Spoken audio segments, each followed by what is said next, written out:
উমরের কিছু fan follower, আমরা ঠাকুরগাঁও আসছিলাম, ফান্ড কালেক্ট করতেছি, মানবিক কাজ করতেছি, বাট তারা আমাদের এখানে ডিস্টার্ব করছে, সিনক্রেট করছে।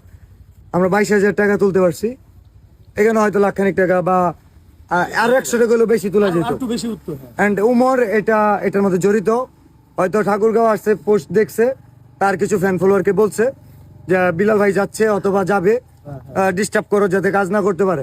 আমি বলতেছি আগামী 24 ঘন্টার মধ্যে উমরের ফ্যান ফলোয়ারদের দৃষ্টি আকর্ষণ করছি, ওরা কি করবে জানি না, বাট উমর যদি এটা নিয়ে কথা না বলে, মাফ যদি না চায় ওর ফ্যান ফলোয়ার, গাজীপুর ছাড়া বাকি 63টা জেলায় উমর বয়কট।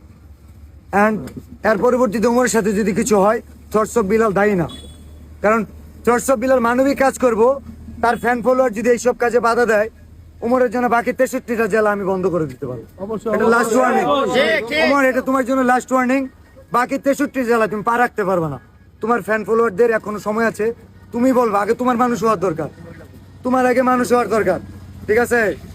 আগে তোমার মানুষ হওয়ার দরকার। আমি 24 ঘন্টা সময় দিলাম, না হলে বাকি 63 জেলায় উমর বয়কট, উমর বয়কট, উমর বাকি 63 জেলায় মানবিক কাজে যে বাধা দেয়, এই ঠাকুরগাঁওয়ের পোলাপানে উমর বলে দিছে, না হলে ঠাকুরগাঁওয়ের পোলাপানে স্পর্ধা হয় না আমাদের সাথে কথা বলতে।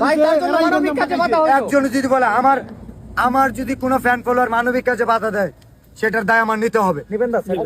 উমর 24 ঘন্টার মধ্যে মাফ চাইবে তার ফ্যান ফলোয়ার ঠাকুরগাঁওয়ের যে ঘটনা হয়েছে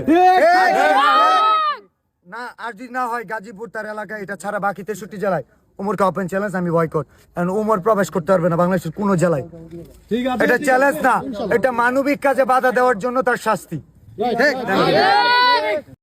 আর আমি আমার অডিয়েন্স, ফলোয়ার, সাবস্ক্রাইবার, ভাই বোন সবার কাছে একটা রিকোয়েস্ট করি, যারা আমারে পছন্দ করেন, তো অন্য একজনের আমার নাই পছন্দ হতে পারে, তো তার সাথে কখনো কোনো তর্কাতর্কি করবেন না। সে আমার গালি দেখ, আপনারা কোনো রিপিট করবেন না। আবার কোনো একজনের আরেকজনের পছন্দ, তার আমারে পছন্দ না, তো তার গালি দিবেন বা তার লগে বিপক্ষতা করবেন, এটা করেন না।